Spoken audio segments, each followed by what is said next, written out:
Hi guys and welcome back to the channel Deepak Yadav Education. Welcome to the Daily Hindu News and Editorial Analysis of 29th of May 2021.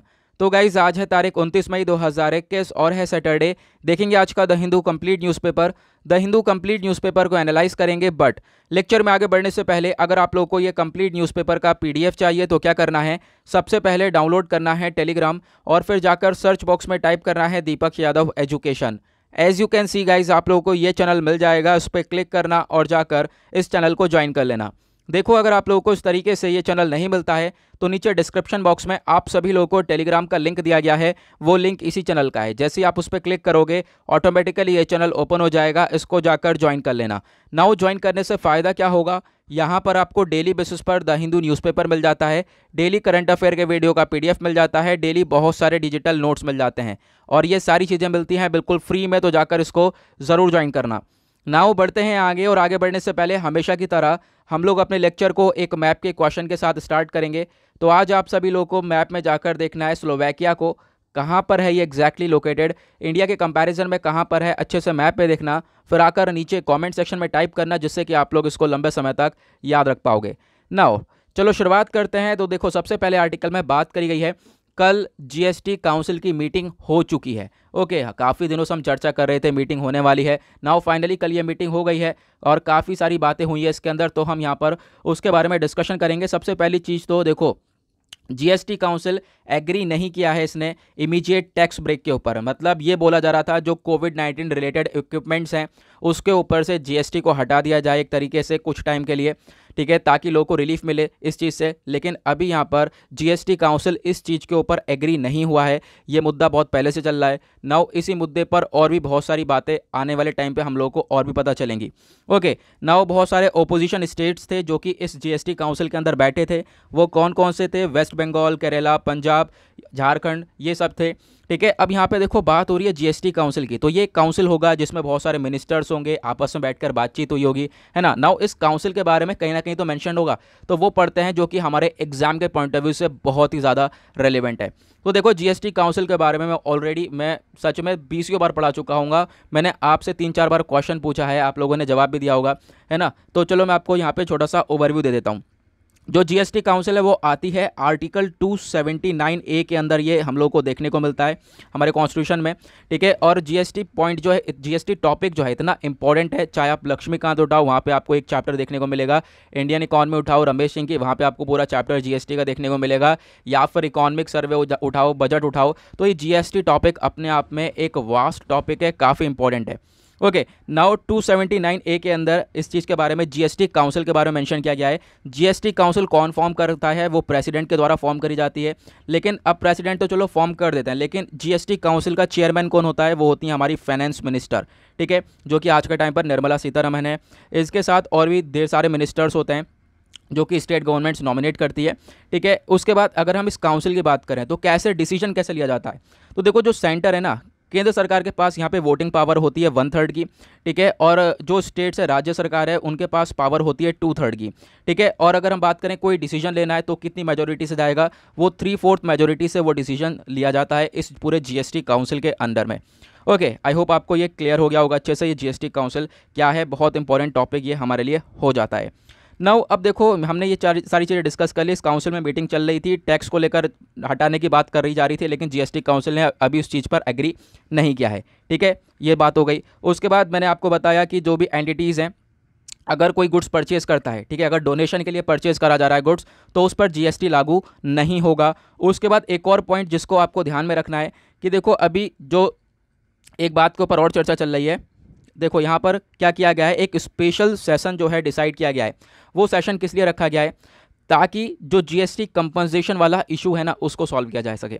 देखो ये overall मुद्दा क्या है मैं आपको बताता हूँ, काफ़ी बार हम लोगों ने पिछले साल डिस्कस किया था, क्योंकि पिछले साल ये मुद्दा न्यूज़ के अंदर था। देखो हुआ क्या था, साल 2017 में 1 जुलाई को ये जीएसटी आई थी, ठीक है। जीएसटी लाने के लिए आप कह सकते हो सरकार ने बहुत कुछ किया था, लेकिन राज्य सरकार जो स्टेट गवर्नमेंट्स थी वो नहीं मान रही थी। वो यहाँ पर उनकी कोशिश ये थी कि जीएसटी ना आए, क्योंकि जीएसटी आते ही जो है उनको काफ़ी सारा लॉस होता हुआ नज़र आ रहा था, तो वो लोग रेडी नहीं हो रहे थे। नाउ सेंटर ने क्या करा, केंद्र सरकार ने जीएसटी लागू करने के लिए इन्होंने बोला जीएसटी तो ला के रहेंगे, ठीक है। लागू करने के लिए क्या बोला कि देखो स्टेट गवर्नमेंट जो जो नहीं मान रहे थे उनको हम लोग कंपनसेशन दे देंगे। स्टेट्स को हम लोग क्या करेंगे, कंपनसेशन पे करेंगे। ठीक है, आने वाले 5 साल तक जो है कुछ अमाउंट सेट किया गया, आने वाले 5 साल तक हम आपको ये कंपनसेशन पे करेंगे, बस ये जीएसटी आन दो। स्टेट्स रेडी हो गए, कंपोजिशन स्टार्ट, यहाँ पे कंपोजिशन पे करना, यहाँ पे आप कह सकते हो सब चीज़ स्टार्ट हो चुकी थी। लेकिन फिर क्या हुआ, कोविड-19 पैंडमिक आया। ठीक है, अच्छा खासा सारी चीज़ चल रही थी, कोविड-19 पैंडमिक की वजह से सरकार के पास खुद जीएसटी का कलेक्शन इतना अच्छा हो नहीं पा रहा था। ठीक है, अच्छी तरीके से टैक्स कलेक्ट नहीं हो पा रहा था, ना वो कंपोजिशन के अंदर कमी आ रही थी। ठीक है, कभी कभी ढील छूट रही थी, ना उसका टाइम पीरियड को यहाँ पे एक्सटेंड किया जा सकता है, या फिर क्या होगा, या फिर इस कंपोजिशन को लेकर कुछ डिस्कशन होगा कि साल 2022 तक देखो ये मुद्दा था, क्योंकि मैंने बताया 5 साल तक ये हमें ये सेंटर ने डिसाइड किया था ये कंपोजिशन देगा स्टेट्स को, तो 5 साल 2022 में ये खत्म हो जाएंगे, तो उसके ऊपर चर्चा चलेगी, उसके ऊपर एक अलग से सेशन जो है प्रपोज किया गया है। ठीक है, इसकी इन सब चीज़ों के ऊपर बात करी जाए। ओके, ये पूरा कंप्लीट मुद्दा था जीएसटी के अंदर जो बात हुई है काउंसिल के अंदर। अभी आगे ना एक और आर्टिकल दे रखा है इसके ऊपर, उसमें और भी छोटे छोटे पॉइंट्स को हाईलाइट किया गया है, तो उसको भी हम लोग हाथों हाथ डिस्कस कर लेंगे, मतलब पूरा पॉइंट यहाँ पे पूरा मुद्दा खत्म कर देंगे। और अगर हम बात करें वैक्सीन और सिलेंडर्स के ऊपर जो जीएसटी है, वो राज्य सरकार का कहना यह है, राज्यों का कहना यह है कि वो जस्टिफाई नहीं है। देखो अभी हुआ क्या है, अभी क्या चल रहा है, जो भी जीएसटी वगैरह 5% जीएसटी हमने वैक्सीन्स पर लगा रखी है, 12% जीएसटी हमने ऑक्सीजन सिलेंडर्स पर लगा रखी है, मेडिसिन पर लगा रखी है, कुछ और मटेरियल्स हैं जो कि ट्रीटमेंट के लिए इस्तेमाल करे जाते हैं। तो यहाँ पे कहना यह है कि देखो ये सब अनजस्टिफाइड है। ठीक है, काफ़ी सारा केस भी हो चुका है, आप लोगों को मालूम होगा, बहुत सारी चीज़ें केस भी हो चुका है इस चीज़ को लेकर कि लोग मतलब कहना यही है कि जीएसटी हटा दो पूरी तरह से।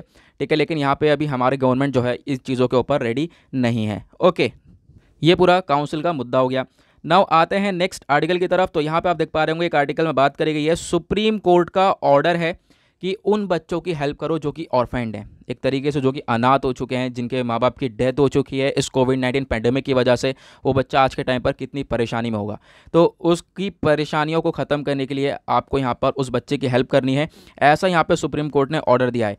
ठीक है, तो आप देख पाओगे फ्राइडे में ये सारी बातें बोली गई, जो भी बच्चे यहाँ पर एक तरीके से आप कह सकते हो अलग हो चुके हैं अपने माँ बाप से। अलग का मतलब यह है कोविड-19 की वजह से उनके जो है पेरेंट्स की डेथ हो चुकी है, आज के टाइम पर वो गलियों में घूम रहे हैं, भूखे रहते हैं हमेशा। तो जो अथॉरिटीज़ हैं उनको यहाँ पर करना क्या है, उनको ये करना है सबसे पहले इन चिल्ड्रंस को आइडेंटिफाई करो कहाँ कहाँ पर हैं। ठीक है, और ज़रूरत है कि इनकी केयर करी जाए, उनको फूड्स प्रोवाइड करवाया जाए, फूड शेल्टर क्लोथ्स वगैरह दिया जाए। ठीक है, तो उसके बारे में यहाँ पे चर्चा करी गई है। नाउ अब यहाँ पे इंपॉर्टेंट क्या है, देखो ये तो हमने बात कर लिया। ठीक है, ये हम लोग जो है एडिटोरियल वगैरह भी ऐसे टॉपिक्स पर देखते रहते हैं। अब देखो ये सारी जो सुनवाई हुई है ना, ये एक अमिकस क्यूरे की सुनवाई हुई है। ठीक है, अब यहाँ पे सुप्रीम कोर्ट को खुद ख्याल नहीं आया इस तरीके से। सुप्रीम कोर्ट में एक तरीके से आप कह सकते हो एक जो है एप्लीकेशन फाइल करी गई थी एमिकस क्यूरे के द्वारा। ठीक है, तब उसके बाद यहाँ पर इस चीज़ के ऊपर सुनवाई करी है। तो ये एमिकस क्यूरे क्या है, ये बहुत इंपॉर्टेंट है, इसके बारे में ध्यान रखना। ठीक है, हम लोगों ने मुझे लगता है 2 महीने पहले पढ़ा था एमिकस क्यूरे। ठीक है, न्यूज़ में आया था वो। तो देखो एमिकस क्यूरे को हम लोग बोलते हैं फ्रेंड ऑफ द कोर्ट, यानी कि कोर्ट का एक दोस्त। ठीक है, उसको यहाँ पर ये भी बोला जाता है। देखो एक लॉयर होता है जो कि जो कोर्ट है वो अपॉइंट करता है। ठीक है, कि वो अपने व्यूज़ दे। मतलब कोई केस चल रहा है, मान लो ये पर्टिकुलर ए और बी का ये केस चल रहा है। अब यहाँ पे लॉयर ने बोला कि देखो अभी हमें यहाँ पर और एक पर्सन की ज़रूरत है, अभी यहाँ पे जज जो है, ठीक है, यहाँ पर सुप्रीम कोर्ट जो है वो भी नहीं समझ पा रहा। तो वो क्या कह रहा है कि हमें भी अभी एक एमिकस क्यूरे की ज़रूरत है जो कि और थोड़े से अपने सुझाव दे पाए इस केस में। तो उसको हम लोग बोलते हैं फ्रेंड ऑफ द कोर्ट, यानी एमिकस क्यूरे। ओके, तो इसके बारे में ध्यान रखना है। ठीक है, छोटी सी इन्फॉर्मेशन है लेकिन काफ़ी अच्छी है, इंपॉर्टेंट है। तो ये जो थर्ड पार्टी होती है, थर्ड पर्सन होता है, वो अपने सुझाव देता है किसी भी पर्टिकुलर केस को लेकर। अब यहाँ पे एक छोटा सा आर्टिकल दिया गया है, दिल्ली में लॉकडाउन जो अभी आज के टाइम पर लगा हुआ है, इनफैक्ट काफ़ी सारी जगह पर ये लॉकडाउन्स लगे हुए हैं। तो दिल्ली जो है अनलॉक करना स्टार्ट कर देगा, 31 मई से चीज़ें खुलना चालू हो जाएंगी, ऐसा वहाँ के खुद के चीफ मिनिस्टर के द्वारा ये कहा गया था, ये बयान दिया गया है। ओके, देखेंगे क्या होता है। बेसिकली अभी तो हम कुछ कह नहीं सकते हैं क्योंकि अभी 31 मई नहीं आई है। यहाँ पर एक आर्टिकल बात करी गई है, जो है ममता बनर्जी दीदी ने जो है पीएम के रिव्यू की, आप कह सकते हो एक मीटिंग चल रही थी, कहाँ पर, साइक्लोन यास को लेकर। ठीक है, आपको मालूम है अभी यहाँ पे वेस्ट बंगाल के अंदर हमें साइक्लोन देखने को मिला, ओडिशा के अंदर ये साइक्लोन यास हिट हुआ है। तो उसको लेकर एक रिव्यू मीटिंग चल रही थी, क्या हुआ है, क्या डिस्ट्रक्शन हुआ है, क्योंकि ऑब्वियसली बात है अब जो डिस्ट्रक्शन हुआ है उसके लिए सेंटर जो है वो पैसा प्रोवाइड करवाएगी। ठीक है, ताकि हेल्प हो सके। तो लेकिन ये जो रिव्यू मीट चल रही थी, तो क्या हुआ, ममता बनर्जी ने वो मीटिंग को मिस कर दिया, मिस नहीं कर सकते, स्किप कर दिया, उन्होंने छोड़ दिया। हालांकि वो वहीं पर प्रेजेंट थी। ठीक है। तो उसके बारे में एक इन्फॉर्मेशन दी गई है। अब मैंने क्यों बताया, क्योंकि आने वाले टाइम पे इस पर एक एडिटोरियल डेफिनेटली आ सकता है, तो फिर हम लोग जो है आने वाले टाइम पे इसको कवर कर सकें, इस वजह से एक बेसिक सा मुद्दा जो है वो क्लियर हो जाए। ठीक है। तो यहाँ पर आप कह सकते हो ये जो है मीटिंग में नहीं मिली, अलग से जाकर सेपरेटली मिली हैं, उनको प्राइम मिनिस्टर को एक रिपोर्ट सबमिट करी है कि क्या क्या डैमेज हुआ है इस साइक्लोन की वजह से। नाउ क्वेश्चन ये आता है, ये जो साइक्लोन यास है इसको नाम कौन सी कंट्री ने दिया था? इसको नाम दिया गया था ओमान के द्वारा। ओके। नाउ नाम ओमान किस चीज़ से रिलेटेड है? वो है फ्रेग्रेंस से रिलेटेड, यानी खुशबू से यहाँ पर इस नाम को रिलेट किया गया है ओमान के द्वारा। ओके। तो आपको ध्यान रखना है ये साइक्लोन यास है। अभी हाल ही में एक और साइक्लोन आया था जिसका नाम था ताउते, है ना। नाउ यहाँ पे आते हैं एक नेक्स्ट आर्टिकल, ये भी अगेन एक अच्छा आर्टिकल है। बात करी जा रही है इंडिया जो है यहाँ पर मांग कर रहा है किस चीज़ की, कि देखो वायरस का ओरिजिन कैसा हुआ है, इस कोविड-19 ये आया कैसे, कैसे ये पैदा हुआ है। ठीक है। इसके ऊपर और ज़्यादा स्टडीज़ करी जाएँ, तो ऐसे यहाँ पे मांग करी है हमारे भारत ने। तो फ्राइडे में ये सारी बातें करी गई हैं। ठीक है। इन्होंने बोला कि देखो और भी सारी स्टडीज़ होनी चाहिए इस नोवल कोरोना वायरस को लेकर। ठीक है। तो यहाँ पर ये सब कहाँ पर बोला गया है? देखो एक डिसीजन मेकिंग बॉडी है वर्ल्ड हेल्थ ऑर्गेनाइजेशन। ठीक है। तो यहीं पर ये सब कुछ डिस्कशन चला। इंडिया ने भी अपना मुद्दा रख दिया है कि देखो मीटिंग होनी चाहिए, डेफिनेटली होनी चाहिए। एक वर्चुअल तरीके से मीटिंग हो रही थी। नाउ यहाँ पे आप देख पाओगे 120 पेज की रिपोर्ट सबमिट करी थी डब्ल्यूएचओ ने, वर्ल्ड हेल्थ ऑर्गेनाइजेशन ने। कब सबमिट करी थी? 31 मार्च को। ओके।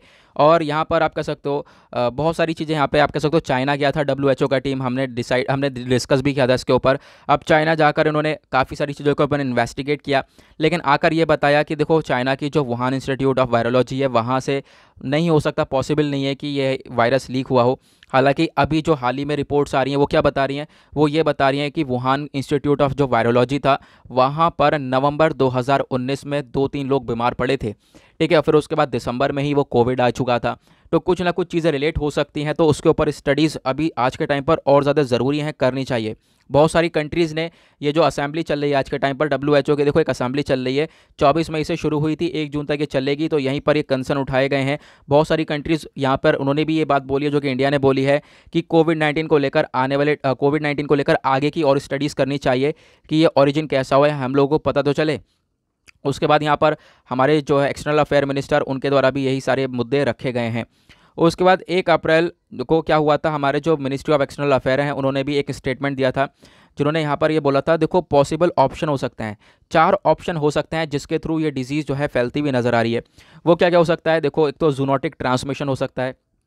ठीक है। जानवरों से इंसान में, फिर इंसानों से इंसान में जो है ये ट्रांसमिशन हो सकता है। दूसरा जो है आप कह सकते हो ये वायरस आया है किसी इंटरमीडिएट होस्ट के थ्रू या फिर ये किसी एनिमल के थ्रू आया है। उसके बाद यहाँ पे क्या है कि देखो बोला ये जा रहा है कोल्ड चेन या फिर फूड चेन की वजह से भी हम लोग को देखने को मिला है, या फिर एट द लास्ट एक ऑप्शन हो सकता है लैबोरेटरी इंसिडेंट का। ठीक है। यानी कि जो लैब है वहाँ पर वुहान इंस्टीट्यूट ऑफ वायरोलॉजी, वहाँ से ये लीक हो सकता है। तो ये 4 ऑप्शन दिए गए थे इनके द्वारा कि ये ऐसे हो सकता है। ठीक है। इनमें से कहीं ना कहीं ये वायरस ओरिजिन हुआ है, यहाँ से पैदा हुआ है, कहीं ना कहीं से निकल कर आया है। नाउ डब्ल्यूएचओ की अगर हम बात करें, चाइना की एक स्टडी टीम थी, उसने यहाँ पर ये बोला देखो लैब लीक तो बिल्कुल नहीं हुआ है, फूड चेन भी नहीं है, ये हो सकता है ऊपर वाले 2 ऑप्शन हो, किसी एनिमल से निकल कर आया हो या फिर कोई जूनोटिक ट्रांसमिशन हुआ हो। तो ठीक है। यहाँ पर मतलब चाइना पूरी तरह से इंकार कर रहा है। चाइना कह रहा है यार हमारा नहीं है, हमारे ऊपर हमारे सर पे दे रहे हो ये पूरा का पूरा वायरस। ठीक है। नाउ जैसा मैंने आपको बताया चाइना काफ़ी बार डिनाई कर चुका है इस चीज़ को लेकर कि ये जो भाई लैब लीक है ये हमारा नहीं है, तुम क्यों हमारे ऊपर बार बार डाल रहे हो सारी चीज़ें। उसी तरीके से यूएसए भी बार बार जो है इसी चीज़ को लेकर है कि ये है इन्वेस्टिगेशन होनी चाहिए। ठीक है ना। उसके बाद यहाँ पे आप देख पाओगे नेक्स्ट आर्टिकल है, तो ज़्यादा इंपॉर्टेंट नहीं है हमारे एग्जाम के पॉइंट ऑफ व्यू से। देखो क्लास 12 के भी बहुत सारे बच्चे वीडियो देखते हैं। चलो इसी बात पर बताओ कौन कौन क्लास 12 में, नीचे कमेंट सेक्शन में मेरे पास बहुत सारे मैसेजेस आते हैं।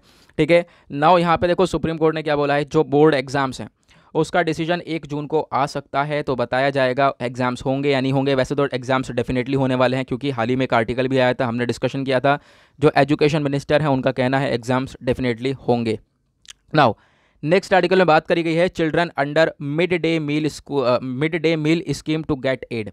आज के टाइम पर आप देख पाओगे बहुत सारे बच्चे हैं, ठीक है, स्कूल जाते हैं, उनको मिड डे मील्स प्रोग्राम चलाया जाता है उनके लिए, ठीक है, उनको खाना मिल सके। नाउ अब कह सकते हो यहाँ पर उन्हीं के लिए काफ़ी कुछ प्रोवाइड करवाने की बात करी गई है। ठीक है। जैसे कि जो सेंटर है हमारी केंद्र सरकार है, उन्होंने डिसाइड ये किया है कि हर बच्चे को 100 रुपये दिया जाएगा, जो कि क्लास 1 से लेकर क्लास 8 में पढ़ते हैं। हर बच्चे को 100 रुपया दिया जाएगा।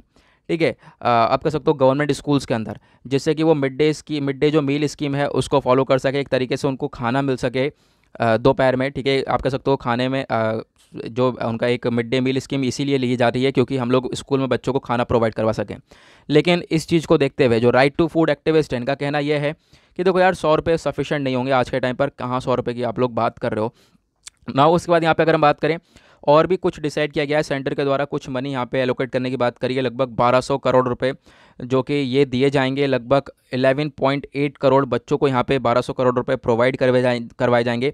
एक डायरेक्ट बेनिफिट ट्रांसफ़र होने वाला है, यानी कि डायरेक्टली आप कह सकते हो ये वन टाइम पेमेंट होगा, डायरेक्ट ये पेमेंट जो है उन बच्चों को मिलेगा, ठीक है। उसके बाद जो ये डिसीजन है ये काफ़ी ज़्यादा हेल्प करने वाला है बच्चों की। बच्चों में क्या होगा, जो न्यूट्रिशन लेवल है वो काफ़ी ग्रो होगा। आज के टाइम पर आप देख पाओगे हमारी कंट्री में जो न्यूट्रिशन लेवल है वो काफ़ी लो चल रहा है, यानी कुपोषण वगैरह काफ़ी ज़्यादा देखने को मिलता है। तो न्यूट्रिशन लेवल को हाई करना होगा। न्यूट्रिशन कैसे गेन कर पाओगे, जब आप अच्छा खाओगे, ठीक है। तो गवर्नमेंट जो है उसने और भी बहुत कुछ एडिशनल फंड्स दे रखे हैं, लगभग 1200 करोड़ रुपए एडिशनली यहाँ पे डिक्लेयर करे हैं, जो स्टेट्स और यूनियन टेरिटरीज़ को प्रोवाइड करवाए जाएंगे, ताकि ये जो मिड डे मील प्रोग्राम्स हैं इनको अच्छी तरीके से हम लोग इम्प्लीमेंट कर पाएँ।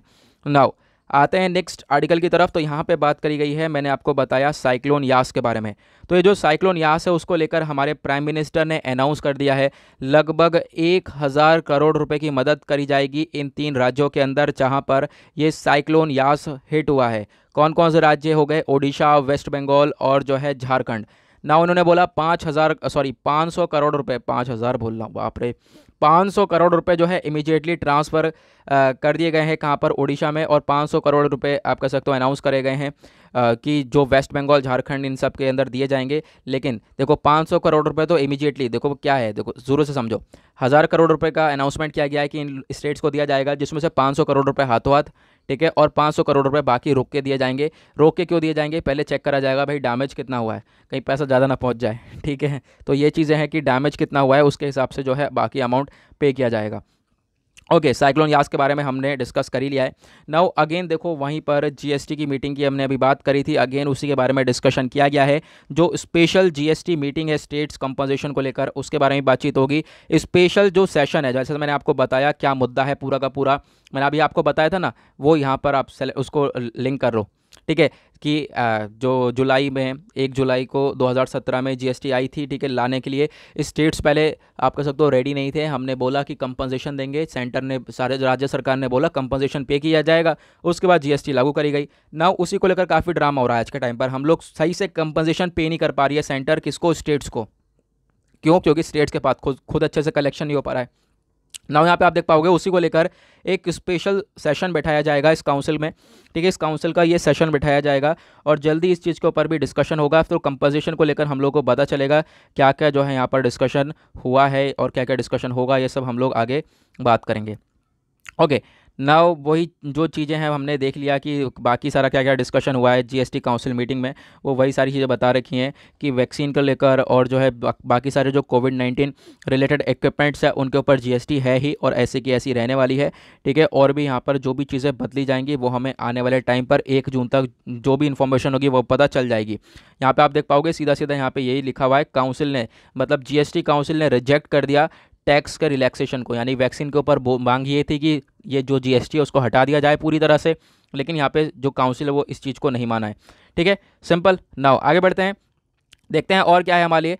नाउ यहाँ पे आते हैं पेज नंबर 13 के ऊपर, दैट इज़ वर्ल्ड सेक्शन। देखेंगे दुनियादारी में क्या चल रहा है और काफ़ी इंपॉर्टेंट आर्टिकल है। आपने आज का थंबनेल तो देखा ही होगा, ठीक है। थंबनेल से रिलेटेड भी एक आर्टिकल है जिसको हम डिस्कस करेंगे, लेकिन उससे पहले मैं आपको बता दूं यूएसए और इंडिया की जो ये मीटिंग हुई, एक तरीके से जो हमारे एक्सटर्नल अफेयर मिनिस्टर हैं वो यूएसए गए, जयशंकर साहब, और वहाँ पे जाके बातचीत करिए काफ़ी सारे लोगों से, वहाँ के बिजनेस कंपनी से, ताकि हमारी कंट्री में कोविड-19 वैक्सीन की जो शॉर्टेज है उसको पूरा किया जा सके। साथ ही साथ इंडिया और जो यूएसए के रिलेशंस हैं उनको और ज़्यादा स्ट्रेंथन किया जा सके। तो आप देख पाओगे यहाँ पर बात करी गई है, हमारे external affair minister S Jaishankar साहब यहाँ पे वाशिंगटन डीसी गए वेडनेसडे में। काफ़ी आप कह सकते हो 2 दिन के टूर पर थे, और टूर पे तो नहीं कह सकते, मतलब कि डिस्कशन काफ़ी कुछ हुआ है यहाँ पर दोनों ही कंट्रीज़ के बीच में। आप देख पाओगे पिक्चर आपको देखने को मिल रहा होगा, इसमें नेशनल सिक्योरिटी एडवाइज़र हैं जिनका नाम है जेक सुलिवान, और यूएस ट्रेड रिप्रेजेंटेटिव हैं जिनका नाम है कैथरीन ताई। तो ये सारे लोग हैं जिनकी बीच में यहाँ पे मीटिंग हुई, और यहाँ पे ये भी बोला गया इंडिया और जो यूएस के रिलेशनशिप हैं ये काफ़ी इंपॉर्टेंट है पूरे दुनिया के अंदर, और आज के टाइम पर one of the major relationship में काउंट करे जाते हैं। और जो ये जयशंकर साहब हैं आज के टाइम पर आप कह सकते हो कि ये पहली विजिट पर गए यूएस में। अब पहली विजिट अपनी ज़िंदगी में नहीं, पहली विजिट गए हैं जब से जो बाइडन इलेक्ट हुए हैं, ठीक है, ये ध्यान रखना। जो बाइडन इलेक्ट हुए तब से पहली विजिट पर हमारे ये एक्सटर्नल अफेयर मिनिस्टर जयशंकर साहब गए। क्या क्या डिस्कशन हुआ मैंने आपको बताया, लेकिन उसमें जो मोस्ट इंपॉर्टेंटली एक और डिस्कशन किया गया इंडो पैसिफिक रीजन को लेकर। देखो इंडो पैसिफिक वाले रीजन में काफ़ी सारे इश्यूज देखने को मिलते हैं, तो उसमें भी ये दोनों कंट्रीज मिलकर काम करती हैं। नाउ उसके बाद यहाँ पे अफगानिस्तान को लेकर बातचीत करी गई है। आज के टाइम पर आप देख पाओगे अफगानिस्तान के अंदर क्या सिचुएशन है। यूएसए अपने ट्रूप्स को वहाँ से विड्रॉ कर रहा है और 11 सितंबर तक जो है यूएसए अपने ट्रूप्स को वहाँ से विड्रॉ कर लेगा, ऐसा यहाँ पे बोला जा रहा है। उसके बाद क्या होगा अफगानिस्तान के अंदर, वो बाद की बात है। हो सकता है वहाँ पर काफ़ी कुछ प्रॉब्लम्स क्रिएट हो, तालिबान और अफगानिस्तान गवर्नमेंट के बीच में एक कॉन्फ्लिक्ट्स क्रिएट हो जाएं, ठीक है। उसके बाद तीसरा मुद्दा और डिस्कस किया गया यहाँ पर, वो है म्यांमार के इशू को लेकर। आपको मालूम होगा म्यांमार के अंदर क्या चल रहा है। म्यांमार में 1 फरवरी में वो मिलिट्री कू आया, उसके बाद से मिलिट्री ने अपना पूरी तरह से कंट्रोल दिखा रखा है, वहाँ पर कंट्रोल कर रखा है म्यांमार के अंदर। लोग जो है बिल्कुल पसंद नहीं कर रहे, लोगों का कहना है हम लोग को वापस से हमारे हाथ में डेमोक्रेसी दे दो, लेकिन अभी भी वो सिचुएशन म्यांमार के अंदर जारी है। तो ये मैंने आपको कंप्लीट 2-3 इशू इसी 2-3 मिनट में बता दिए हैं। तो ये सारी बातें करी गई हैं। उसके बाद कोविड को लेकर बात करी गई है, कोविड से हम लोग कैसे लड़ सकते हैं। और बात करें तो यूएसए ने हम लोग को काफ़ी हद तक हेल्प प्रोवाइड करवा दी है। लगभग $500 मिलियन तक रिलीफ मटेरियल्स हमारे पास आया है। सबसे ज़्यादा जो हेल्प प्रोवाइड करवाने वाला पूरे दुनिया में इंडिया को वो कौन सी कंट्री है, वो है यूएसए, जिसने काफ़ी कुछ प्रोवाइड किया है। नाउ इकोनॉमिक रिकवरी के बारे में बात करी गई। जो हमारे एक्सटर्नल अफेयर मिनिस्टर हैं जयशंकर साहब, इन्होंने काफ़ी सारा डिस्कशन किया है, ठीक है। डिस्कशन करने के बाद यहाँ पे आप देख पाओगे साथ ही साथ और क्या बोला गया। अभी हाल ही में हमने इसके ऊपर बहुत सारे आर्टिकल्स देखे थे कि इंडिया और साउथ अफ्रीका ने मिलकर एक मुद्दा उठाया। इन्होंने ये बोला जो आज के टाइम पर ट्रिप्स पे जो ट्रिप्स रेगुलेशंस, एक तरीके से जो ये ट्रिप्स हैं मतलब कि intellectual property rights, IPR rights जो हैं यूएसए के पास, ये वाले जो राइट्स हैं वैक्सीन को लेकर, इनके ऊपर रिलैक्सेशन दिया जाए, इन पे छूट दी जाए ताकि बाकी सारी कंट्रीज़ जो हैं इन वैक्सीन को बना सकें। नाउ ये क्या है मुद्दा पूरा, चलो मैं आपको समझा देता हूँ ताकि आप क्लियर कर सको। है क्या, देखो यूएसए जो कंट्री है, ठीक है, आज के टाइम पे काफ़ी डेवलप्ड है। होता क्या है, आप हो, मैं हूँ या कोई भी है, हमने कोई एक ऐसी चीज़ बना ली, एक इन्वेंट कर ली कि यार इसको हमने ही बनाया है, अब इसको कोई और बना नहीं सकता है। और मैं चाहता भी नहीं या आप भी नहीं चाहते कि इसको कोई और बनाए या फिर इसको कोई और कॉपी करे, ठीक है। तो कॉपी ना करे उसके लिए क्या कर लिया जाएगा, पेटेंट राइट ले लिए जाएंगे उसके ऊपर कि भाई ये जो पेटेंट राइट है, कॉपी राइट्स मेरे पास हैं, अब यहाँ पे इसको कोई दूसरा कॉपी करेगा तो उसके अगेंस्ट मैं लीगल एक्शंस ले सकता हूँ, ठीक है। ऐसा यहाँ पे आप लोग ये कर दोगे। तो ऐसे यहाँ पे यूएसए के साथ है, यूएसए के पास काफ़ी सारी वैक्सीन है, उसको लेकर इन्होंने पेटेंट राइट्स ले रखे हैं, ठीक है। आईपीआर इंटेलेक्चुअल प्रॉपर्टी राइट्स, मतलब इसको अभी सिर्फ और सिर्फ यूएसए जो है यहाँ पर प्रोड्यूस कर सकता है। ओके, नाउ अब क्या होगा, इंडिया और साउथ अफ्रीका ने मांग करी कि ये देखो इन पेटेंट राइट्स के ऊपर रिलैक्सेशन दिया जाए, जिसको दिया जा सकता है क्योंकि यहाँ पर एक प्रोविज़न ऐसा है कि इनके ऊपर रिलैक्सेशन भी दिया जा सकता है। तो यूएसए ने रिलैक्सेशन दिया भी है कि चलो हम लोग पेटेंट राइट को अभी यहाँ पर छूट दे देते हैं, यहाँ पे बाकी जो कंट्रीज़ हैं वो प्रोड्यूस कर सकती हैं, तो वहाँ पर वो वैक्सीन प्रोड्यूस कर लेंगी, जिससे कि वैक्सीन की शॉर्टेज भी खत्म होगी, साथ ही साथ वैक्सीन हम लोग को थोड़ा सा सस्ता भी मिलेगा। ओके, ये कंप्लीट मुद्दा है, ठीक है, ये हम लोगों ने डिस्कस कर लिया है। उसके बाद यहाँ पे और क्या बात करी गई है, जो फाइज़र है, जॉनसन एंड जॉनसन, दोनों कंपनीज़ मिलकर जो है आप कह सकते हो कोविड-19 वैक्सीन जो है मैन्युफैक्चर कर रही हैं।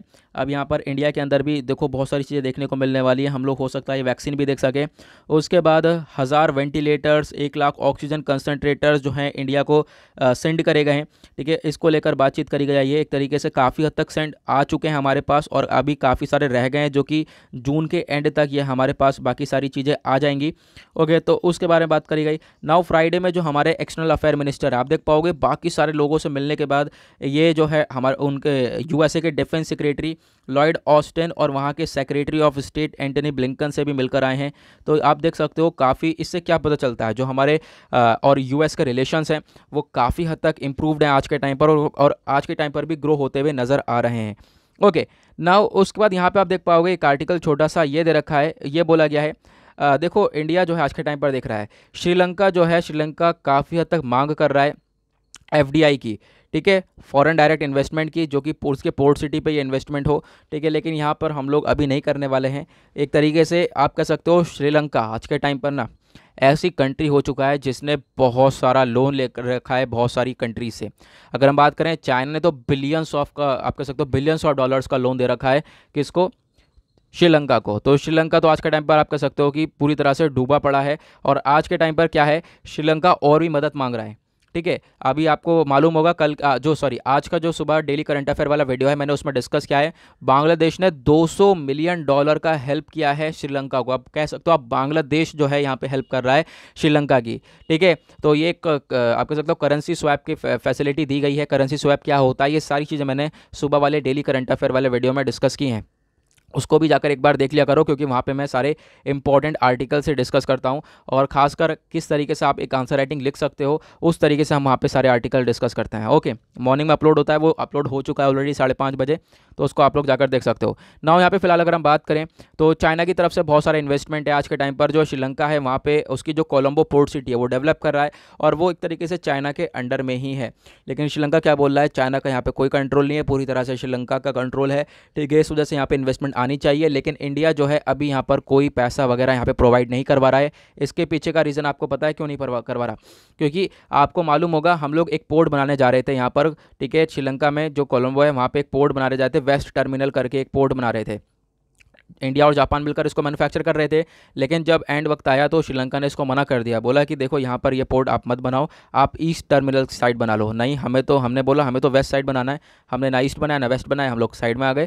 ठीक है, उसके बाद जब इन्होंने इन्वेस्टमेंट वगैरह के लिए आप कह सकते हो कि जो है इन्होंने कुछ फंड वगैरह मांगा था, तो हम लोगों ने इसको लेकर कोई जवाब नहीं दिया, क्योंकि चाइना को वही चीज़ प्रोवाइड करवा रहे हैं, और हालांकि नेबरिंग कंट्री हमारी है। ठीक है, तो वो चाइना के साथ ज़्यादा कोऑपरेशन नज़र आ रहा है आज के टाइम पर, क्योंकि चाइना ने ज़्यादा पैसा ही प्रोवाइड करवा रखा है। वो हमें आने वाले टाइम पे इनके कंट्री के बीच में एक क्राइसिस देखने को मिल सकते हैं। ओके, नाउ देखो आज का सबसे इम्पॉर्टेंट आर्टिकल जिसके बेसिस पर आज का थंबनेल है, ये पिक्चर देख रहे हो, ये रवांडा जीनोसाइड के बारे में बात करी है। नाउ यहाँ पे मैं आपको बता देता हूँ ये जीनोसाइड क्या होता है, फिर मैं आपको बताता हूँ ये रवांडा जीनोसाइड क्या था, नाउ ये न्यूज़ के अंदर क्यों है। देखो, ये टॉपिक आपका इंटरनेशनल रिलेशंस के पॉइंट ऑफ व्यू से इंपॉर्टेंट हो सकता है। देखो, पहले जीनोसाइड की मैं आपको एक इंग्लिश में डेफिनेशन बताता हूँ, फिर उसके बाद हम लोग इसको समझेंगे। सिंपल सी इसकी डेफिनेशन है, deliberate killing of large number of people from a particular nation और ethnic group with the aim of destroying that nation और ग्रुप। यानी कि एक पर्टिकुलर ग्रुप जो है दूसरे ग्रुप के ऊपर अटैक करना इस तरीके से, और जो है आप कह सकते हो लार्ज नंबर ऑफ किलिंग्स करी जाती है, लार्ज नंबर में लोगों को मारा जाता है। और आप देख पाओगे जो रवांडा जीनोसाइड हुआ था ना, इसके अंदर डेटा ये बताता है 100 दिन के अंदर लगभग 10 लाख लोगों को मार दिया था। और ये कौन से लोग थे, ये रवांडा के खुद के ही लोग थे, खुद के एक पर्टिकुलर ग्रुप दूसरे पर्टिकुलर ग्रुप को मार रहा था। तो यहाँ पर इस तरीके का ये जीनोसाइड हुआ था 1994 में। अब यहाँ पे न्यूज़ में यह है, तो फ्रांस ने जो है यहाँ पर इस जीनोसाइड के लिए माफ़ी मांगी है रवांडा से। इसने बोला है, फ्रांस के जो प्रेसिडेंट है इमैनुअल मैक्रों, इन्होंने यहाँ पर बोला है कि इनको फॉरगिव कर दिया जाए। ठीक है, अब यहाँ पे ये क्यों माफ़ी मांग रहे हैं आगे हम डिस्कस करेंगे इसके बारे में। ठीक है, तो चलो मैं आपको ये बता देता हूँ, फिर उसके बाद हम लोग रवांडा जीनोसाइड को डिस्कस करेंगे। देखो, ये माफ़ी इसलिए मांग रहे हैं क्योंकि कहीं ना कहीं इनका भी रोल था। इनका मानना यह है कि जो है ये प्रेसिडेंट, ठीक है, एक प्रेसिडेंट है रवांडा के, हुतू कम्युनिटी के प्रेसिडेंट थे, उनको यहाँ पे बैक करते थे। मतलब कि एक तरीके से फ्रांस के कंट्रोल में था। अगर फ्रांस चाहता ना तो इस पूरे जीनोसाइड को रोक सकता था, लेकिन फ्रांस ने यहाँ पे कोशिश नहीं करी, तो उसी वजह से यहाँ पर एक फॉरगिवनेस यहाँ पे मांगी है फ्रांस के प्रेसिडेंट इमैनुअल मैक्रोन ने। ओके, नाउ अब बात करते हैं जीनोसाइड के बारे में। तो आपको मालूम होगा, यहाँ पे बहुत से लोगों को मालूम होगा, बहुत से लोगों को नहीं मालूम होगा, रवांडा के अंदर आपको बेसिकली 3 कम्युनिटीज़ देखने को मिलेंगी, 3 एथनिक ग्रुप्स देखने को मिलेंगे। लेकिन यहाँ पे जो 2 पर्टिकुलर ग्रुप है जिनके बीच में ये टकरार हुआ था, एक तो हुतू, ठीक है, हुतूस, और दूसरे हैं तुत्सी। यहाँ पे आप ध्यान रखना, एक है हुतूस और दूसरे हैं तुत्सी। इन दोनों के बीच में कॉन्फ्लिक्ट हुआ। जो हुतूस हैं ये मेजोरिटी के अंदर है, ये लार्ज नंबर ऑफ ग्रुप आपको देखने को मिलेगा। जो तुत्सी हैं ये काफ़ी कम, यहाँ पे जो इनका आप कह सकते हो तुत्सी में काफ़ी कम लोग देखने को मिलते हैं। तो इसके बारे में यहाँ पे ध्यान रखना। नाउ इन दोनों के बीच में ये आप कह सकते हो क्लैश हुआ। एक तरीके से हुआ क्या था पहले, जैसा कि मैंने बताया, हुतूस जो है वो मेजोरिटी में है और तुत्सी जो है वो माइनॉरिटी है। अब इन दोनों के जो रिलेशनशिप है वो काफ़ी ट्रबल में थे। नाउ मैं आपको बता दूं उस टाइम पर क्या था, जो रवांडा था उसमें भी एक तरीके से जो जर्मन और बेल्जियम है ये लोग एक तरीके से कंट्रोल करते थे। ठीक है, अब यहाँ पर जैसे राज करते थे एक तरीके से। नाउ जर्मनी और बेल्जियम ने क्या करा, रवांडा में एक तरीके से यहाँ पर भी डिवाइड वाला कॉन्सेप्ट अपनाया कि एक तरीके से क्या कर सकते हैं हम, इनके ग्रुप्स को डिवाइड कर सकते हैं। कैसे, देखो इन्होंने क्या करा, जो तुत्सी को मोनार्च दे दिया। एक तरीके से रवांडा के अंदर ये बोला जो तुत्सी ग्रुप है ये सारी चीज़ें संभालेगा। ठीक है, इसको हेड बना दिया। ठीक है, इसके कंट्रोल में रहेगा पूरा रवांडा, ऐसा यहाँ पे बोल दिया गया। नाउ अब क्या है, जो हुतूज़ हैं, आपको मालूम होगा, मैंने आपको बताया कि जो हुतूज़ हैं ये मेजोरिटी में थे, यहाँ पर ये ज़्यादा नंबर में थे। नाउ इन लोगों को ऑब्वियस सी बात है बुरा तो लगेगा, ये कहें, ये सोच रहे होंगे यार देखो हमारी पॉपुलेशन इतनी ज़्यादा है, हम लोग इनसे ज़्यादा हैं, फिर भी ये हम लोगों के ऊपर कंट्रोल कर रहे हैं, ये लोग माइनॉरिटी हैं फिर भी हमारे ऊपर कंट्रोल कर रहे हैं। तो इस चीज़ को लेकर इनके मन में भी कहीं ना कहीं वो थी, ठीक है।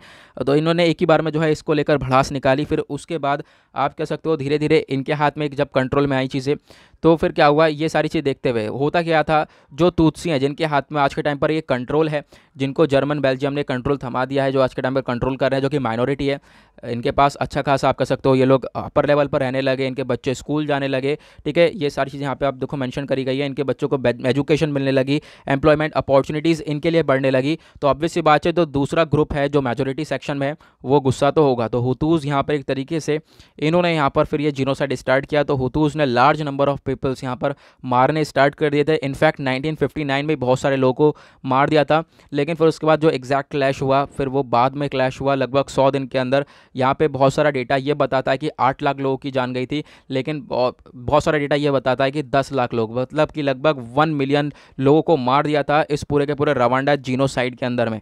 ओके, ये पूरा आई होप आपको समझ में आ गया होगा क्या था इसके अंदर। दो कम्युनिटीज़ थी, इनके आपस के बीच में भिड़त हो गई थी। और जो है फ्रांस जो है क्यों है इसके न्यूज़ के अंदर, क्योंकि फ्रांस एक तरीके से प्रेसिडेंट को बैक करता था, और फ्रांस का यहाँ पे मानना ये था कि ये रोक सकता था इस जीनोसाइड को, तो ये रोका नहीं है इसने। ओके, नाउ आते हैं पेज नंबर 14 के ऊपर, दैट इज़ बिजनेस सेक्शन। देखेंगे इकोनॉमी के पॉइंट ऑफ व्यू से क्या आर्टिकल है। यहाँ पे इकोनॉमी के पॉइंट ऑफ व्यू से इकोनॉमी का ही आर्टिकल आया है। बात ये करी गई है कोविड की वजह से हमारी इकॉनमी ख़राब हो गई है। यार वही जनरल सा आर्टिकल है ना, इसको हम लोग कब से डिस्कस कर रहे हैं, जब से कोविड आया है, कि कोविड की वजह से हमारी इकॉनमी डाउन हो चुकी है, उसके बारे में यहाँ पे डिस्कशन करा गया है। और हो सकता है आने वाले टाइम पे ग्रो हो जाए। बहुत सारी रिपोर्ट बोल रही हैं कि ग्रो होगी, बहुत सारी रिपोर्ट ये बोल रही हैं कि आने वाले टाइम पे धीरे से ग्रो होगी, ठीक है। तो देखेंगे क्या होगा। बेसिकली अभी यहाँ पर कुछ नहीं कह सकते। और बोला ये जा रहा है जब तक लार्ज नंबर ऑफ पॉपुलेशन को ये वैक्सीन नहीं लग जाती, तब तक ये नई नई वेव्स देखने को मिलेंगी, नए नए लॉकडाउन्स देखने को मिलेंगे, और जो है ये इकॉनमी हमारी ऐसी डाउन चलती रहेगी। क्योंकि लॉकडाउन रहेगा, नई वेव्स देखने को मिलेंगी, तो ऑब्वियस ही बात है कोई बिजनेस ओपन नहीं होने का, कोई इंडस्ट्रीज़ नहीं ओपन होने की, कुछ भी नहीं शुरू होगा, और जो है ये हमारी इकॉनमी ऐसी डाउन रहने वाली है। कंपेयर करें तो काफ़ी कम हो चुका है। जहाँ पे हमारी इकॉनमी 23% के आसपास ग्रो हो रही थी, वहाँ पे कम जो है ग्रोथ जो है वो 9.8% के आसपास हो गई, मतलब एकदम से डाउन हो चुकी है। तो उसके बारे में डिस्कशन किया गया है। नाउ यहाँ पे और कुछ भी नहीं है आर्टिकल जो कि इंपॉर्टेंट हो। अब चलते हैं हम लोग अपने एडिटोरियल सेक्शन पर, देखेंगे आज के इंपॉर्टेंट एडिटोरियल्स को।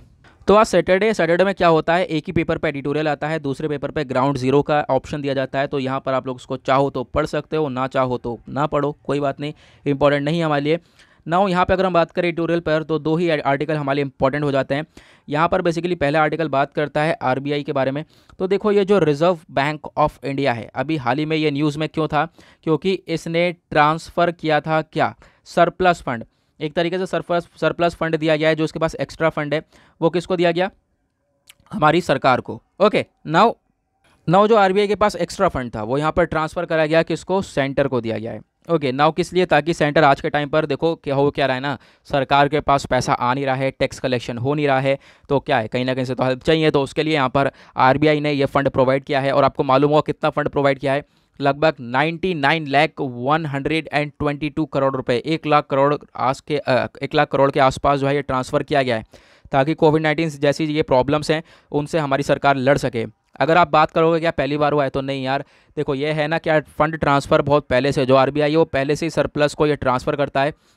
और ये पहले देखो मुद्दा ये उठाया गया था, सरकार ने भी बोला था कि जो आरबीआई है, जो इसको जितनी ज़रूरत है, जिसमें यहाँ पर ये सस्टेन कर पाएगा लगभग 5.5% तक जो भी यहाँ पे अमाउंट कमाएगा आरबीआई, ठीक है, आरबीआई जितना भी अमाउंट कमाया जिसने, ठीक है, आरबीआई ने उसके बाद जितना भी यहाँ पे 5.5% तक है वो अपने पास रख लेगा, लेकिन बाकी जो है वो यहाँ पे सरकार को दे देगा। कुछ इस तरीके की सिचुएशन हुई थी, ठीक है, मतलब कि मतलब जितना अमाउंट, मतलब आरबीआई जितने में सस्टेन कर सके उतना अमाउंट अपने पास रख ले, बाकी जितना भी पैसा बचा है वो सरकार को दे दे। इस तरीके का ये इशू उठा था।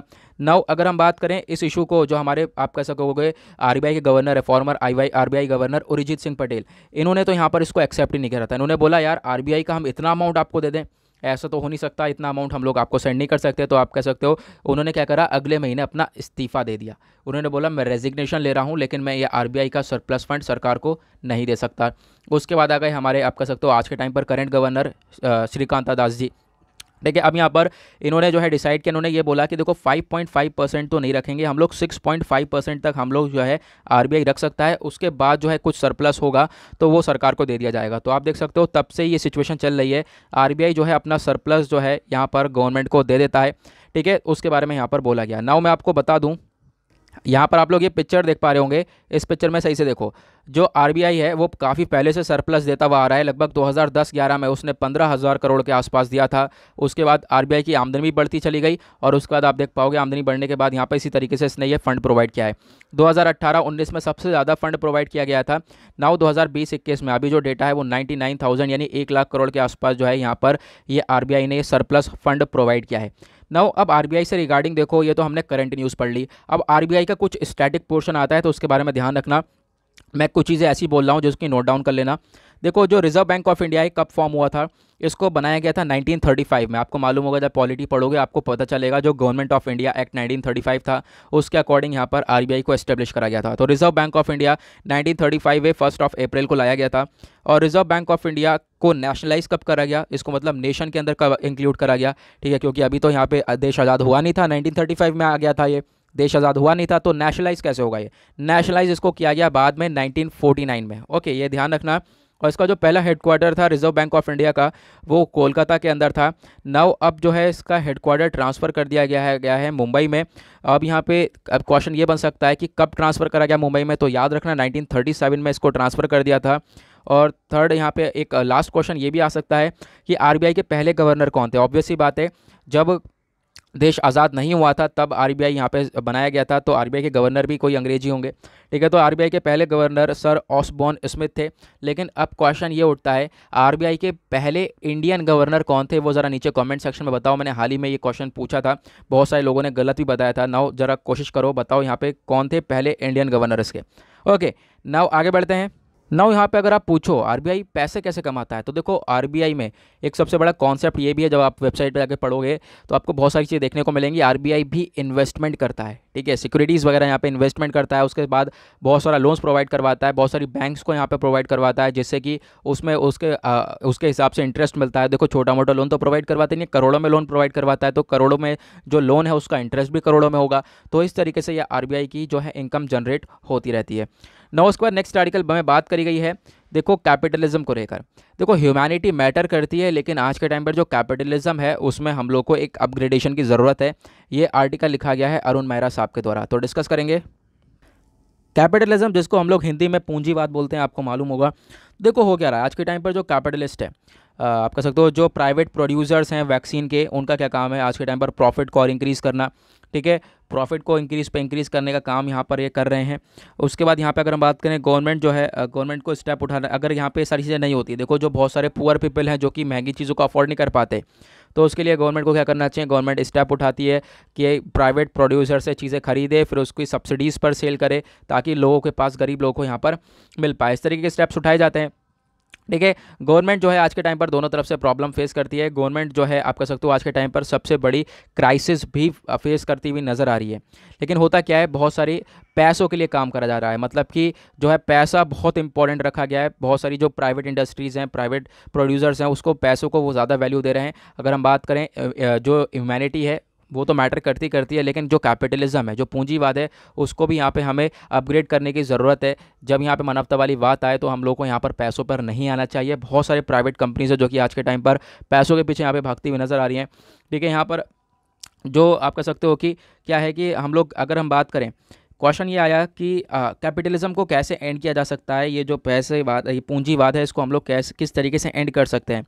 तो देखो, बहुत सारे लोगों का द्वारा, इकोनॉमिस्ट के द्वारा कहना है, इसको हम लोग एंड कर सकते हैं। कैसे? पहले हम लोग कन्वर्ट करते हैं, जो कॉमन है उनको हम लोग प्राइवेट कैपिटल्स के अंदर जो है कन्वर्ट करके जो है इसको आप कह सकते हो कि एंड कर सकते हैं। जो बिज़नेस हैं उनको हम लोग कन्वर्ट कर सकते हैं, जो उनकी नेचुरल कैपिटल है उसको फाइनेंशियल कैपिटल के अंदर कन्वर्ट कर सकते हैं। उसके बाद यहाँ पे क्या होता है ना, लगभग ये प्रॉफिट पे प्रॉफिट जनरेट करते हैं, वही यहाँ पर प्रॉफिट जनरेट करने की आदत बनी रहती है। तो हमेशा ही से ही जो है यहाँ पे पैसों के लिए फिर उसके बाद काम किया जाता है। और उसके लिए आप कह सकते हो, पैसों के लिए आज के टाइम पर हमारे एनवायरनमेंट में कितनी सारी चीज़ें हैं जो कि बर्बाद करी जा रही हैं। ठीक है, उसके थ्रू यहाँ पर ये मनी कमाया जा रहा है। नाउ ये जो कैपिटलिज्म है ये ऐसे चलता रहेगा, ऐसे नज़र आ रहा है। लेकिन उसके अकॉर्डिंग यहाँ पर अगर हम बात करें इसके अंदर थोड़ा सा बदलाव की ज़रूरत हम लोगों को पड़ सकती है आज के टाइम पर ना। उसके बाद यहाँ पे आईपीआर के बारे में बात करी गई है। देखो सबसे बड़ा एग्जांपल आप कैपिटलिज्म का आईपीआर ले सकते हो, इंटेलेक्चुअल प्रॉपर्टी राइट्स, जैसे मैंने अभी आपको बताया। इसमें क्या होती है, मोनोपोली जनरेट कर लो भाई। मोनोपोली जैसे मैंने आपको बताया यूएसए है, मैंने अभी आपको पूरा पूरा सिस्टम समझाया था। यूएसए के पास उसने कोई वैक्सीन बनाई है तो उसने उस पर पेटेंट राइट ले लिया है। अब वो पेटेंट राइट ले लिया है तो उसको कोई कॉपी नहीं कर सकता। अब कॉपी नहीं कर सकता तो मतलब वो मोनोपोली है, मतलब कि वो अकेला बेचने वाला है। ठीक है, तो कैपिटलिज्म में ये सारी चीज़ें भी हम लोग को देखने को मिल जाती हैं। तो ये सारे ट्रेड रिलेटेड एस्पेक्ट्स यहाँ पर बताए गए हैं और उसी के बारे में बताया गया। साउथ अफ्रीका इंडिया ने फिर डिमांड करी, मतलब पूरा मुद्दा मैंने आपको यहाँ से लेकर यहाँ तक का अभी हाल ही में ही समझा, हाल ही क्या कह सकते हो, अभी थोड़ी देर पहले मैंने समझाया है। ठीक है, उसके बाद यहाँ पे आप देख पाओगे यही बोला गया है। देखो जो मनी है, मनी को थोड़ी सी कम वैल्यू देनी पड़ेगी, लेकिन यहाँ पर ह्यूमैनिटी के ऊपर थोड़ा सा ज़्यादा फोकस करना पड़ेगा, तभी यहाँ पर हम लोग जो है आगे होके ग्रो करने वाले हैं। कोविड-19 वैक्सीन क्राइसिस एक अपॉर्चुनिटी टाइम है, यहाँ पे कंपनीज़ को दोबारा से सोचना पड़ेगा। ठीक है, अपना एग्जिस्टेंस का पर्पस, ठीक है, कि यहाँ पर हम लोग ह्यूमन के लिए काम कर रहे हैं, ना कि पैसे के लिए काम कर रहे हैं। आज के टाइम पर तो हम लोग को थोड़ा सा ना कि पैसों के ऊपर तो ध्यान हटाना पड़ेगा, कैपिटलिज्म के ऊपर से ध्यान हटाना पड़ेगा। जो भी एक कंपनीज हैं उनको सबसे पहली बात फोकस करना पड़ेगा ह्यूमैनिटी के ऊपर। तो इसके अंदर एक छोटी सी बदलाव की ज़रूरत है, ऐसा यहाँ पर आर्टिकल के अंदर बताया गया। नाउ परसों का हमारा एक आर्टिकल रह गया था, एडिटोरियल रह गया था, आपको मालूम होगा, चलो उसको भी डिस्कस कर लेते हैं। नाउ यहाँ पे ये वाला आर्टिकल हमें डिस्कस करना था, ये हमारा परसों का आर्टिकल रह गया था। मैं आपको बता दूं, लक्षद्वीप को लेकर बात करी गई है। लक्षद्वीप के अंदर आज के टाइम पर बहुत सारी प्रॉब्लम्स क्रिएट होती हुई नज़र आ रही हैं। वो क्या क्या प्रॉब्लम्स हैं, चलो मैं आपको बताता हूँ। पहले हम लोग लक्षद्वीप का मैप देखते हैं। तो आप देख पाओगे इंडिया का मैप है, निचला यहाँ पे सिरा आपको देखने को मिलेगा, ये अरेबियन सी है और लक्षद्वीप एक आर्किपेलागो है, मतलब बहुत सारे आइलैंड्स यहाँ पर देखने को मिलेंगे। ये पूरा का पूरा मिलाकर लक्षद्वीप कहलाता है। ओके, नाउ यहाँ पे अगर हम लक्षद्वीप के बारे में और कुछ बातें करें तो देखो इंडिया का जो स्मॉलेस्ट यूनियन टेरिटरी है वो है लक्षद्वीप। इसमें आपको 36 आइलैंड्स देखने को मिलेंगे। ये डायरेक्ट एक एडमिनिस्ट्रेटर के कंट्रोल में आता है, इसको ध्यान रखना, यहाँ पे एडमिनिस्ट्रेटर कंट्रोल करता है। ओके, नाउ 3 मेन ग्रुप्स हैं इस आइलैंड के अंदर, एक है अमंडीवी आइलैंड, एक है लैकेडवन आइलैंड, तीसरा है मिनिकॉय। मिनिकॉय को सबसे बड़ा भी यहाँ पर बोला जाता है। तो यहाँ पर ये सारे हैं। जो कैपिटल है लक्षद्वीप की वो है कवारती, इसके बारे में ध्यान रखना। और पित्ती आइलैंड जो है एक अनइनहैबिटेड आइलैंड है। उसके बाद पॉपुलेशन की अगर हम बात करें तो 93 जो % पॉपुलेशन है यहाँ की, वो जो इंडिजिनियस पॉपुलेशन है वो मुस्लिम मेजोरिटी है। यहाँ पे मुस्लिम्स आपको ज़्यादा देखने को मिलेंगे, लेकिन मुस्लिम्स यहाँ पे आप कह सकते हो ज़्यादातर जो है शेड्यूल्ड एसटी से बिलोंग करने वाले हैं, शेड्यूल्ड ट्राइब से बिलोंग करने वाले हैं। जो एससी वाले लोग हैं यहाँ पर आपको नहीं देखने को मिलेंगे इस यूनियन टेरिटरी में। जो मेन ऑक्यूपेशन है, क्या कारोबार करते हैं लोग, तो वहाँ पे मछली पकड़ना, fishing, coconut cultivation, coy twisting. Coy twisting का मतलब वो है, आप देख पाओगे जो कोकोनट है, कोकोनट के ऊपर जो उसके हेयर्स होते हैं उससे रस्सी बनाई जाती है, रोप बनाई जाती है, तो कॉय ट्विस्टिंग का भी ये लोग काम करते हैं। साथ ही साथ टूरिज़्म भी यहाँ पर एक काफ़ी इंपॉर्टेंट इंडस्ट्री बन जाती है। टूरिज़्म के थ्रू भी लक्षद्वीप के अंदर काफ़ी हद तक इनकम जनरेट होता है। एग्रीकल्चरल एरिया की अगर हम बात करें, रिसेंटली जो entire Lakshadweep island group of island है, इन्होंने डिक्लेयर किया है एक ऑर्गेनिक एग्रीकल्चरल एरिया, एक स्कीम के अंडर में, पार्टिसिपेटरी गारंटी स्कीम के अंडर में एक एग्रीकल्चरल एरिया को यहाँ पर डिक्लेयर किया गया है। नाउ क्वेश्चन क्या है, न्यूज़ के अंदर क्यों है, तो यहाँ पे आप देख पाओगे draft Lakshadweep development authority regulation act 2021 ये लेकर आया गया। यह आर्टिकल आपका जीएस पेपर 2 जीएस पेपर 3 के पॉइंट ऑफ व्यू से इंपॉर्टेंट हो जाता है। न्यूज़ के अंदर क्यों है, क्योंकि देखो आज के टाइम पर हुआ क्या है, लक्षद्वीप के अंदर मैंने आपको बताया एडमिनिस्ट्रेटर कंट्रोल करता है, लेकिन एडमिनिस्ट्रेटर की जगह क्या यहाँ पे किसको भेज दिया गया, एक बीजेपी लीडर है प्रफुल्ल पटेल साहब, इनको भेज दिया गया। बेसिकली एक बीजेपी लीडर हैं, ध्यान रखना। ठीक है, नाउ अब यहाँ पे अगर हम बात करें लक्षद्वीप डेवलपमेंट अथॉरिटी की, तो क्या है यहाँ पर देखो करा क्या जा रहा है, लोगों की जो ज़मीन वगैरह, यहाँ पे पहली बात नई नई चीज़ें लाई जा रही हैं, थोड़ा सा डेवलपमेंट किया जा रहा है। डेवलपमेंट में क्या बोला जा रहा है, जो लोगों के घर हैं वो हटा दिए जाएंगे, लोगों को हटा दिया जाएगा। हालांकि उसके रिस्पॉन्स में उन लोगों को यहाँ पर कंपोजिशन दिया जाएगा, मुआवजा दिया जाएगा, लेकिन जो है उनको हटाया जाएगा। लोग क्या चाहते हैं, वहाँ पर हटना नहीं चाहते, क्योंकि लक्षद्वीप के लोग अपने आप में बहुत खुश हैं, वो नहीं चाहते कोई बाहर का इंटरफेयर करे। तो यहाँ पर ये सारी चीज़ें देखने को मिल रही है। लोग जो है प्रोटेस्ट कर रहे हैं आज के टाइम पर लक्षद्वीप के अंदर। हम बहुत सारे डेवलपमेंट करने वाले हैं, roads, ring roads, major street, railway, tramway, airlines, ठीक है, ये सारी चीज़ों का जो है इन्वेस्टमेंट हो रहा है, डेवलपमेंट हो रहा है, जो कि लक्षद्वीप वाले लोग नहीं चाहते हैं। उसके बारे में यहाँ पे बताया गया। साथ ही साथ एक दो एक्ट हैं जो कि यहाँ पे ये काम करते हैं, जैसे कि लक्षद्वीप के अंदर किसी को भी, जो एडमिनिस्ट्रेटर है, जो सरकार है वहाँ की, किसी को भी आप कह सकते हो कस्टडी में ले सकती है, हिरासत में ले सकती है 1 साल के लिए। ठीक है, और यहाँ पे बिना किसी को डिस्क्लोज़ किए, तो आप समझ सकते हो क्या एक्ट है ये, क्या सिचुएशन है, किसी के ऊपर भी कार्रवाई करी जा सकती है। तो इस चीज़ को लेकर काफ़ी लोग दुखी हैं। लोग यहाँ पे कह रहे हैं कि हम लोग को ऐसा यहाँ पे चाहिए इन लक्षद्वीप के अंदर। लोग प्रोटेस्ट कर रहे हैं कि लक्षद्वीप को यहाँ पे आज के टाइम पर बचाया जाए। तो आपने देखा होगा सेव लक्षद्वीप का कैंपेन काफ़ी ज़्यादा चलाया जा रहा है। ओके, ये एडिटोरियल था हमारा। उसके बाद और एडिटोरियल ये यहाँ पे आप देख पाओगे, एक जीएसटी को लेकर था। नाउ अब फाइनली जीएसटी की मीटिंग हो चुकी है, मैंने आपको बता दिया क्या क्या डिस्कशन हुआ है जीएसटी को लेकर। नाउ एक आर्टिकल ये भी था, देखो यहाँ पर ये जनरल सा आर्टिकल है, इसमें ज़्यादा कुछ नहीं है। आज के टाइम पर कोविड की वजह से हमारी इकॉनमी ज़्यादा डाउन हुई है, तो अभी यहाँ पर हम लोग को अर्जेंटली ज़रूरत यह है कि हम अपने पीडीएस सिस्टम को स्ट्रॉन्ग करें, साथ ही साथ जो एमजी नरेगा है इसको स्ट्रॉन्ग करें। पीडीएस सिस्टम जो हमारा राशन वाला सिस्टम होता है, पब्लिक डिस्ट्रीब्यूशन सिस्टम, जो कि सरकार राशन देती है हम लोगों को, तो ये चीज़ के ऊपर काम किया जाए। इसको थोड़ा सा और ज़्यादा स्ट्रॉन्ग करना पड़ेगा, क्योंकि लोगों के पास आज के टाइम पर काफ़ी प्रॉब्लम हो रही है, खाने को नहीं है। और फिर उसके बाद Mahatma Gandhi national rural employment guarantee scheme चलाई जाए, ताकि जो है लोगों को रोज़गार प्रोवाइड कराया जाए। ठीक है, 100 दिन से जो रोज़गार है अभी यहाँ पर इसके अंडर 100 दिन का रोज़गार दिया जाता है लोगों को, उसको बढ़ा दिया जाए ताकि लोगों के पास थोड़ा पैसा आए। ठीक है, वो लोग कुछ कर सके लाइफ में। तो ऐसा यहाँ पर आर्टिकल दिया गया था, सिंपल, खत्म। नाउ इसी के साथ करते हैं हम लोग अपने इस लेक्चर को समाप्त। आई होप आप लोगों को सभी चीज़ें क्लियर हो गई होंगी। नाउ मिलते हैं आप लोगों से नेक्स्ट वीडियो में। आज के लिए bye bye, have a nice day. देखो मैंने आर्टिकल एडिटोरियल पहले वाले डिस्कस कर लिया, मत पूछना यहाँ पे एडिटोरियल क्यों नहीं डिस्कस करे। ठीक है, हमने यहाँ पे डिस्कस कर लिया है। देख पाओगे एडिटोरियल उसी दिन जो है स्किप होते हैं जहाँ पर कुछ मुद्दा नहीं होता है। ठीक है, चलो मिलते हैं आप लोगों से नेक्स्ट वीडियो में।